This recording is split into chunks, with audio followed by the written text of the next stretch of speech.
moving on to the control panel for the trailer. In this case, you can see we've got the tech pack options. So we've got the airbags, we've got the Red Arc Red Vision display, and we've also, in this case, got the Webasto heating system as well. So I'll run you through this, and then after this, I'll show you what it looks like if you don't have the tech pack and explain to you the differences. Okay, so to start with, probably start with the Red Vision display. Now, I'll give you a basic, we'll go through some basic stuff that's unique to the camper, obviously. Red Arc and whatnot, we'll have a whole ton of videos with all the intricacies and everything on this particular model.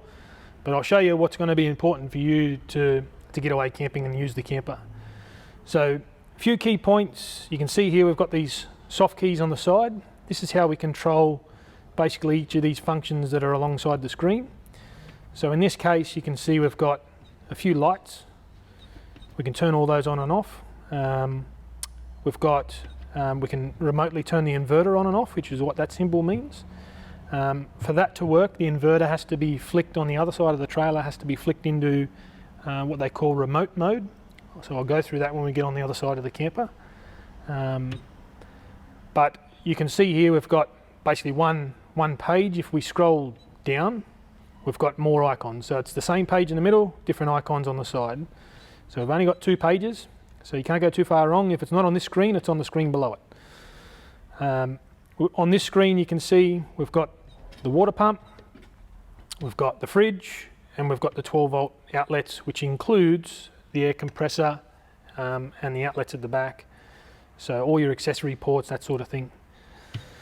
So typically when you pull into camp, you might throw a light on, your fridge is always going to be on. As you want to use the water, you turn the water pump on. It's probably a good habit to get into to turn your water pump off when you're not using it.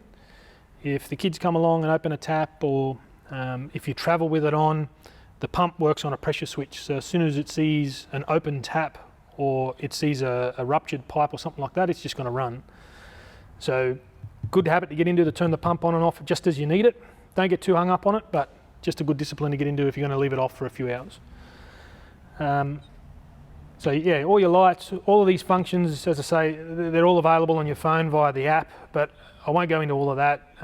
You can go onto the Red Arc, you can source all that information and get all the information from Red Arc themselves. They'll probably do a better job of explaining it. So other useful information you see on the screen, in the middle of the screen here, we've got the time, we've got our temperature, which is the temperature both here and at the battery compartment. There's a little temperature sensor on the battery. So useful information to have. Our state of charge, you'll see here a bit of an indicative graph on how much battery capacity we have left. And if you look carefully, you can see these lines gradually sort of going down, showing that we're depleting the charge on the battery. So when the charge is plugged in, they'll be going up. And then likewise, the little arrow beside it showing us the same thing. It's showing us that we're using power and the battery capacity is going down. With the current lights on and everything we have running, this just gives us a bit of a yardstick as to how long we'll go if we don't turn anything on or off. It just stays exactly as it is now. So keep in mind, this is showing that we'll have 2 days of whatever we have running right now until we run out of power. This is probably a worst case scenario, I guess you could say, is if the fridge is cycling, the Webasto's been turned on, you've got all the lights on, this is always going to show if everything stays as it is now. So as the fridge cycles, you'll see that, that'll drop down to like 4 hours. Don't panic. That's just because the fridge is using a lot of power, but the fridge might only cycle once or twice an hour. So this will just give you an instantaneous reading. It's not gospel. But you can see here, if we turn things on and off, it goes up. So it's just a bit of a dumb calculation. Don't panic too much, it just gives you a bit of an idea. You'll also see here we've got our water tank levels. So currently we don't really have any water in there. But as you fill them up, they'll increase. You'll be able to see tank 1 and tank 2, how much water's in them. So that's the first screen, which is the middle screen. You'll see here, we've got the screen in the middle. There's a screen to the left and a screen to the right. I'll go to the screen to the right. This goes into, we just use these soft keys to switch between the screens. This goes into more of what's going on with your power. So you'll see some more keys on the side. This shows you some graphs and things like that to show you how much power you've used per hour. you know, how much you've used per day, how much sun you've brought in per day, all this sort of thing. Obviously that's going to be far more useful information once you're out and using it. But you can reset all of that. You can reset the cache, so every time that you go camping, you can see how much power you're using, how much power you're pulling in. What else we got in here? Inputs. So this shows you basically if you're trying to troubleshoot to see whether or not you're getting power from your vehicle, from the solar input or the 240, this will show you, this will light up green and show you basically a little graph to show you how much power is coming from where and what the voltages are. So let's say you plug in your 240 and you're not seeing any charge come in, you can come to this screen and see that the 240 is not working. It's not coming up on the red arc, so then perhaps maybe either your power point's off of the wall or your little circuit breaker here is switched off. Again, it's just more information to try and help you identify what's going on. Otherwise in here you'll see currently there's no charge. This will come up with its sequence or what phase of charging it's in. So if it's in a float charge or a boost phase or an equalization charge, it'll just show you what stage of charging it's currently in. So at the moment there's no charge, and then likewise you can see here there's this little display sort of indicates where power is flowing to and from. So you'll see here there's 5.5 amps coming from the battery running up and into the light bulbs or the loads. So this would be things like your fridge, your lights, your water pump.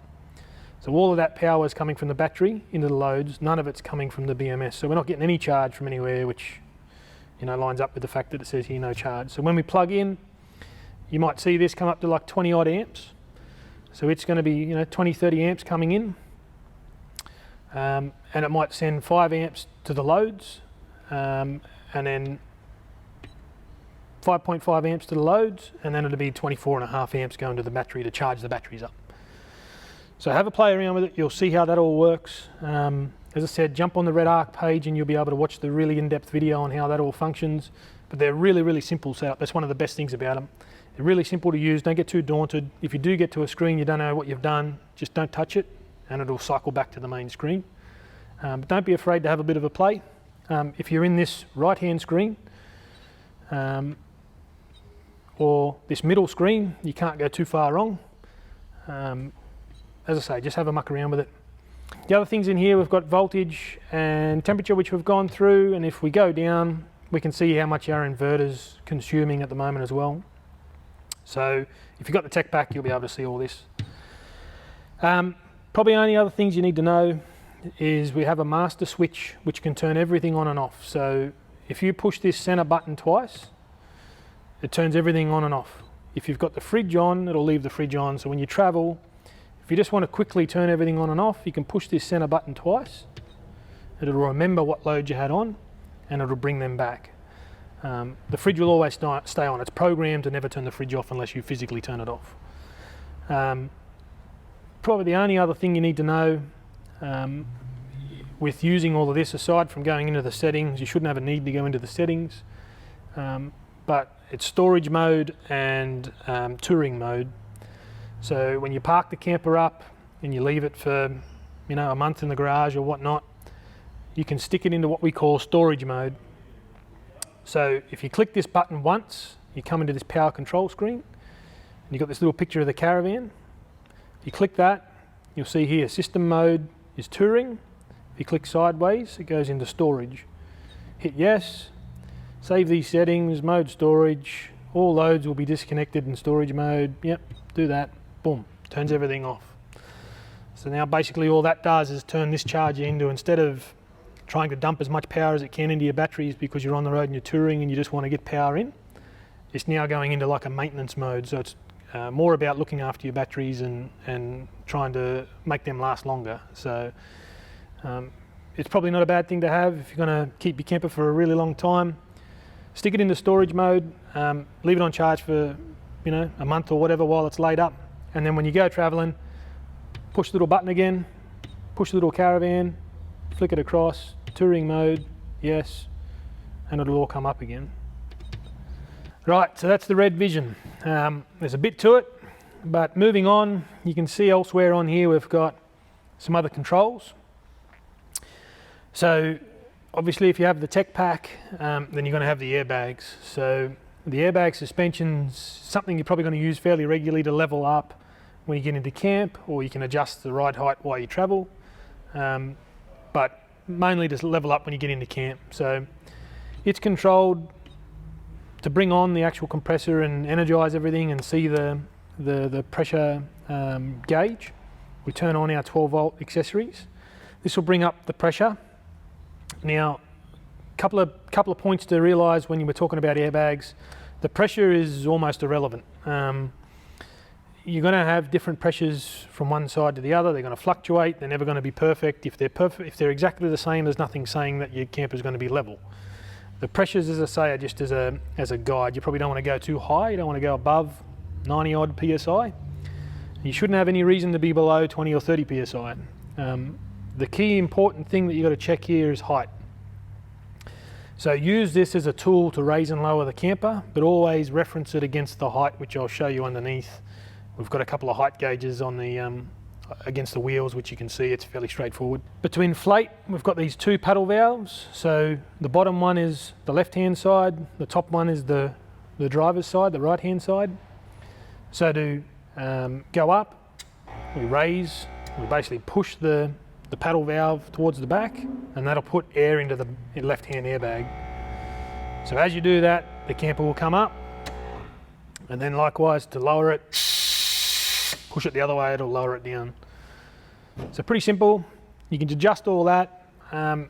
Most important thing, as I said, make sure you don't travel with not enough air in the airbags. If you go too low, you'll sit on the bump stops, and it will damage the camper. There's some height level gauges underneath I'll show you. That's the most important part, is make sure you're never below those height level gauges. Moving on, we've got a couple of sockets here, same deal there off that 12 volt, wherever that went, 12 volt outlet. So if your air compressor screen's on, that means these will be working. You've got USB and just SIG sockets, so everyone knows how to use them. And then in this particular one, well, before we get to the Webasto, the other thing I mentioned before was we've got our RCD. So as you plug in, if something was to go wrong with somewhere in the 240 system in here, this RCD will trip. So you'll see here, you can see it's pretty clearly, it's off. This little flag will be down as well. There's an issue. So if you turn this back on and it trips again, don't do it again. There's a problem with your 240 system. So it won't always be in the camper. It might be the lead that connects the camper, but somewhere this RCD is protecting you from getting an electric shock. So if it keeps turning off, give us a call, get in touch. We've got an issue we've got to try and sort out. But otherwise, you shouldn't really need to mess with that. Don't panic if it does fall off every now and then. You might bump it, flick it on. If it comes back on, we're all hunky-dory. So last but not least, we've got our Webasto controller. So if you have this fitted in the front, this is basically where we run the whole thing. So we've got a few different options here on the screen. There's timers, so you can turn it on so it runs for between 6 AM and 8 AM in the morning if you set the days and all the rest of it, but no one's got time for that.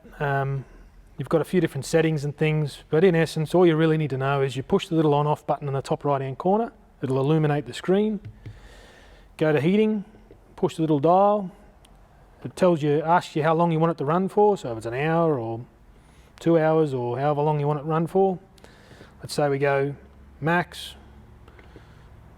hour and 55, that'll do, away she goes, and turns green and it'll fire up. So it's going to take about 5 minutes or so for it to warm up and heat up and get going. You'll hear it, it'll sound like a little aeroplane motor. You don't really need to do much else other than that. It'll just run through its motions and heat up, and then the water will be hot in about 5 minutes time. So to turn it all off, it's important that you actually, in the reverse order, I guess for the same reason, let it cool down. So don't turn it off here on the screen. Turn it off up top here. Just hit that green button, and you'll see it'll go white, and it'll just start going through its cool down cycle. So don't cut that short. Let it run through its cycle. But if you let it do all that, you won't carbon up. You won't have any issues, and it'll always work for you. So that's about it for in here. there's a bit going on. This is the brains of the whole thing, so of course you can go back and watch it again, and if you've got any questions after you pick up the camper, then this video is here for a reference. If you still have any questions, get in touch with us and we're more than happy to help you with any issues.